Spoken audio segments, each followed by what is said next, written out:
Good morning. It's been a little bit of a morning already. Just about everything that could go wrong this morning, right before services, did.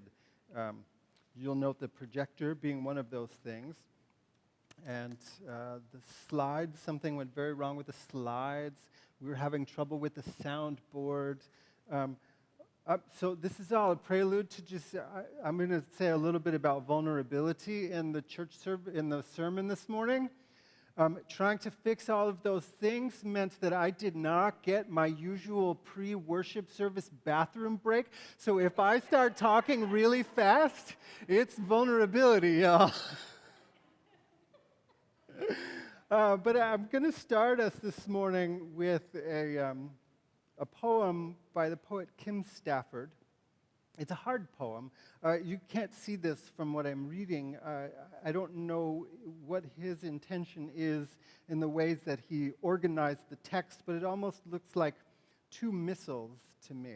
So it's a lovely poem and a hard poem that reminds us of our interdependence with each other, the ways we are connected with everyone, the ways that is very difficult sometimes.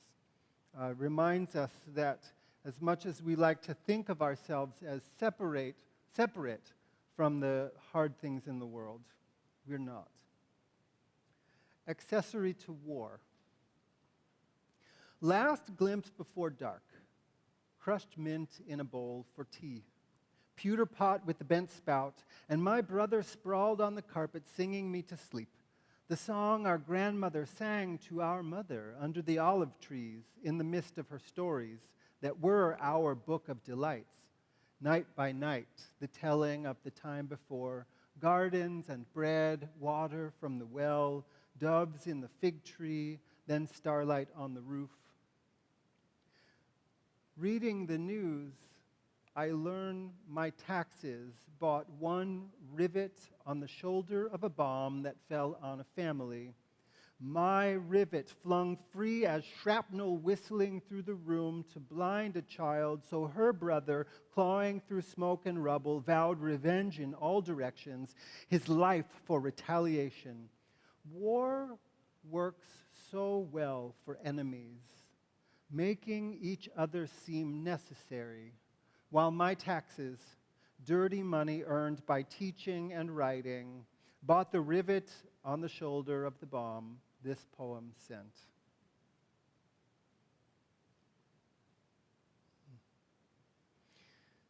The assigned Bible lesson for this morning comes from Mark's Gospel.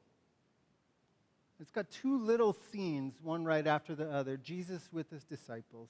It starts on the road. They went on from there, wherever the there of the prior story was. They went on from there and passed through Galilee. He did not want anyone to know it, for he was teaching his disciples and saying to them, the child of humanity is to be betrayed into human hands, and they'll kill him. And 3 days after being killed, he's going to rise again. But they did not understand what he was saying, and they were afraid to ask him. But then they came to Capernaum, and when he and they were in a house together, he asked them, what were you arguing about on the road? They were silent, for on the way they had been arguing with each other about who was the greatest. He sat down, called them around, and said to them, whoever wants to be the first must be the last and the servant of all. Then he took a little child and brought it in the midst of them. And taking it in his arms, he said to them, whoever welcomes one such child in my name welcomes me. And whoever welcomes me welcomes not me, but the one who sent me. It's God's good news.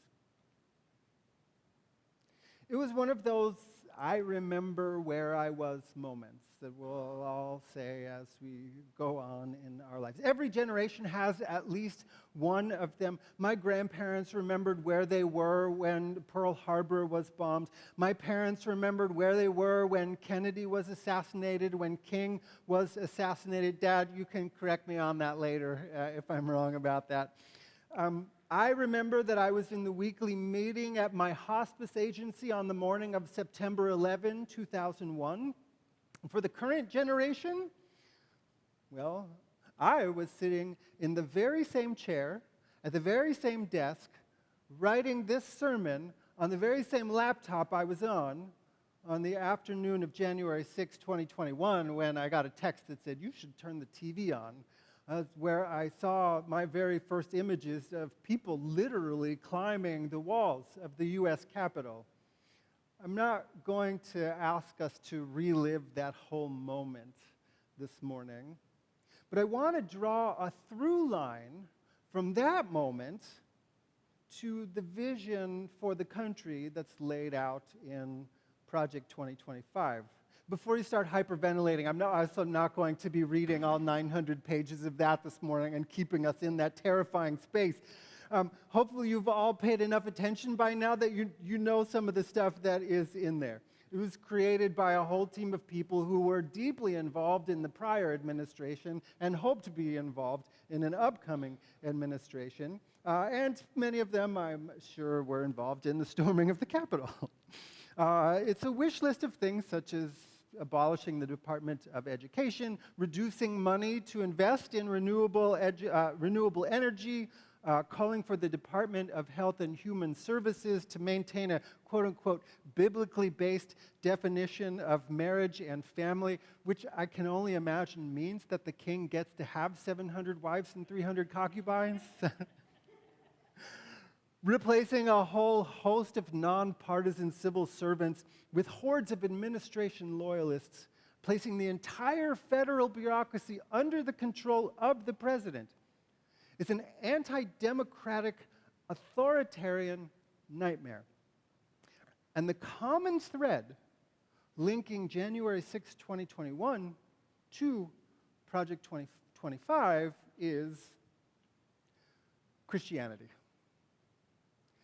That's an uncomfortable thing to say for a guy wearing these clothes and standing where I'm standing this morning. But honesty requires saying it. Earlier this month, PRRI, they used to be known as the Public Research on Religion Institute, but that was too wordy, I think. So now they just call themselves PRRI. They released a report on American attitudes toward authoritarianism, ruling with a strong hand. Their data came from surveys of more than 5,000 people. They found that roughly 4 out of every 10 Americans are drawn in some measure toward authoritarian leadership, which on its own feels troubling enough, 40%. That's kind of a lot. But when religious identity is considered, it gets even more troubling. One of the tools that they used in their survey is called the right-wing authoritarianism scale. That was a scale developed in 1950 after World War II and the fascism that helped spawn some of those horrors. It was developed to help kind of understand that. In PRRI's new research, 64% of white evangelical Protestants scored high on this scale, followed by 54% each of Hispanic Protestants and white Catholics. 55% of weekly churchgoers score high on the right-wing authoritarianism scale. More than half, which makes this something that we should pay attention to. Like, as someone who's in church every week, am I turning Dan and Melinda and Jay and Becky and Jack into fascists? Spoiler alert, no, at least I hope not. We should talk later if we are. Okay. But this is still something that we need to grapple with. Part of the religious impulse across traditions, the religious impulse of human beings, it comes from the experience of being human in a world that is beyond our control. We've got these amazing faculties in our physical bodies, yes, though they do seem a little bit simple when we compare ourselves or think about how fast some other animals can move or how strong they are relative to their size. I mean, we can't even stay underwater very long. We can't fly at all. What a ripoff. But our brains can remember the past. They can imagine the future. We can invent whole fictional worlds. We have ingenuity. We can make things that allow our bodies to do the stuff that they can't do on their own. We also are inventing the things that will ultimately kill us off as a species, but that's another hellscape for a different conversation. We have reason. We can write whole volumes on abstract concepts. And yet, with all of that, we still suffer. We're still subject to chance. We still die. We still feel the insecurity of rejection. We still pass gas at inopportune moments. I'm not talking about right now. We still feel uncomfortable with difference. And so, religion, at least one of the impulses, which in antiquity, in some parts of the world, saw local or tribal deities who favored their people or punished them depending on how well they worshipped and paid tribute. And ultimately, it became a single monotheistic God who sat at the top of a heavenly hierarchy, with all the other deities becoming either subservient to or defeated by the pyramid-topping God. And this is reflected in our own tradition, whether we're looking at the Hebrew Scriptures, where God wipes out the priests of Baal, where Isaiah mocks other people for worshiping idols they've made with their hands. It's also true in the Christian Scriptures, with the story that says, every knee shall bow and every tongue confess that Jesus is Lord. The development of monotheism offered some very powerful ethical gifts to the world. But it has also ingrained a sense of hierarchy that has some serious and harmful trade-offs. A God who sits over everything in judgment should theoretically inspire humans to humility.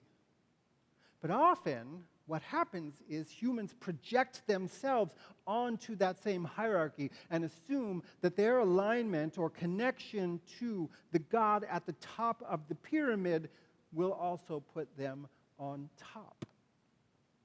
In the Western world, this has taken shape over centuries as something that we might call Christian supremacy. And it's deadly. It has powered colonialism, wars, oppression. It has led us to treat the earth like something we can subjugate and use up and throw away instead of something that gives us life and that we only and ever exist as part of. Jesus invites us to something different. Maybe that feels complicated after I just said that both the Hebrew and Christian testaments of the Bible lend themselves to the exact top-down hierarchy that's been so destructive in the past and in the present. Well, and the future, since we've already harmed the earth beyond our ability to repair it. And it's true, it's complicated. But it becomes a little easier to grapple with if we understand the Bible as a product of many human voices that reflect human grasping for and wrestling with God. The Spirit of life flows through it. But sometimes we have to sift through a lot of human insecurity that gets layered on top. Sift through misunderstanding, sift through pride in order to hear it properly. But just like it's hard to look at Germantown Avenue and all of the asphalt that paves over our urban landscapes and understand and remember that there's water under there somewhere, so the Spirit flows through the Scriptures. From the bottom up, in that metaphor, you might notice. I wonder if you can think of a time when you knew that you were vulnerable. Not just knew it in your mind, but felt it in your body. I'll give you a moment to think about that, but only a moment because I don't want people to be paralyzed in terror.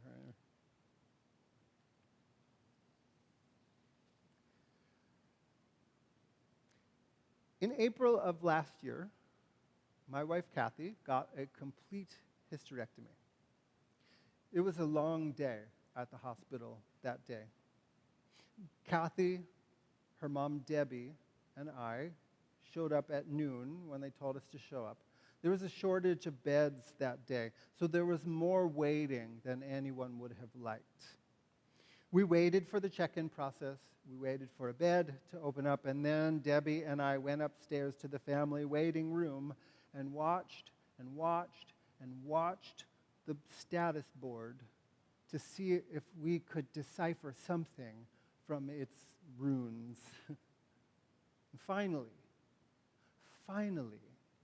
after almost all the other families were gone, after the volunteers who staffed the room were gone, we got a call saying the surgeon would be up shortly to talk with us. And when she arrived, she greeted us and said, "Let's go to a private room." I have seen Grey's Anatomy, y'all. I know what that means. Debbie and I looked at each other, and we followed along dumbly to that private room. It turned out it was all fine. The surgeon just really put a high priority on privacy and didn't want even the one other family still there to hear the conversation. But we got there, and she drew us a little picture of ovaries and a uterus, like a keepsake or something. She told us what they found, said that the whole surgery had gone well, that Kathy would be in the recovery room for a little while, and then we could go visit her.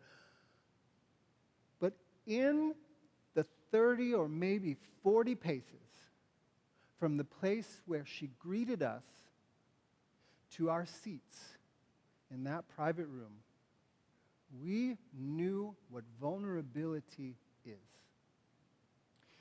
We knew dread. We knew the quick calculations of trying to see how can you come to acceptance. We knew the razor's edge between grief and relief, between life and death. We knew that we don't exist on our own, but that we only and ever exist with each other. That sense of vulnerability is Jesus' invitation to those who would wear his name today.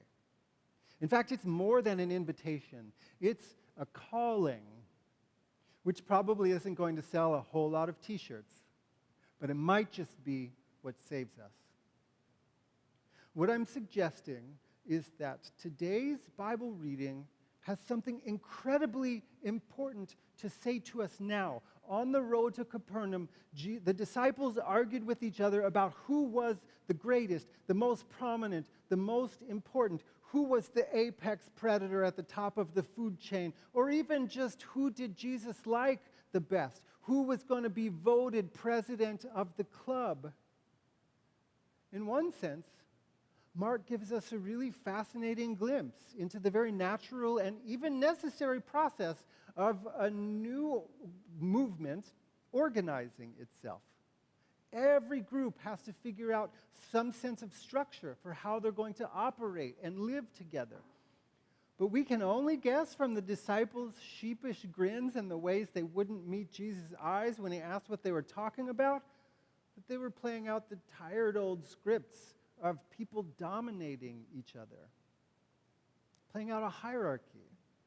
So Jesus upended the hierarchy.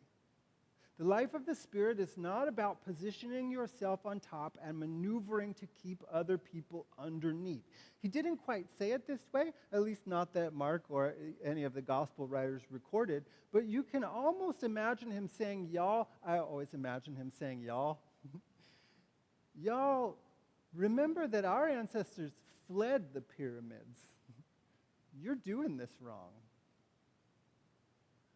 One wonders what he would make of disciples, Christians, upholding their racial and class and religious hierarchies by cutting off food stamps to hungry people, by criminalizing the act of feeding people who don't have places to live, by ending free lunch programs that feed hungry children over the summers, by telling and repeating lies about immigrants that they knew all along were lies, lies that they doubled down on after they got caught telling them as lies, lies that they told again and again and again, even though they knew that those lies were causing bomb threats and school cancellations and festival cancellations, lies that they told because they thought those lies would help them be the greatest.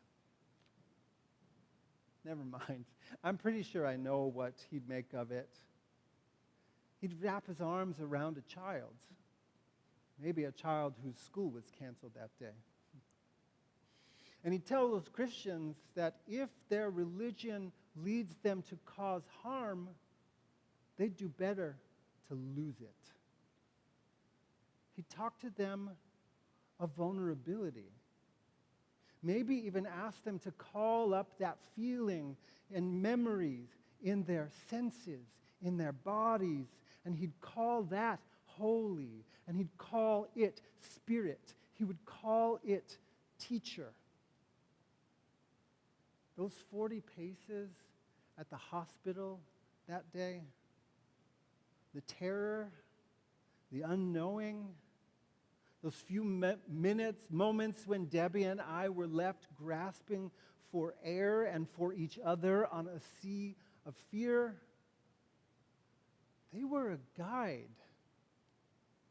If you can hold on to a feeling like that, not shut it out, not close it away, not pretend it's not something we don't all go through, if you can hold on to a feeling like that, your vulnerability, like Jesus said, if you can make the vulnerability of a child your North Star, then you can live out of empathy, not from the fears that breed authoritarians. That makes those 40 paces God's good news.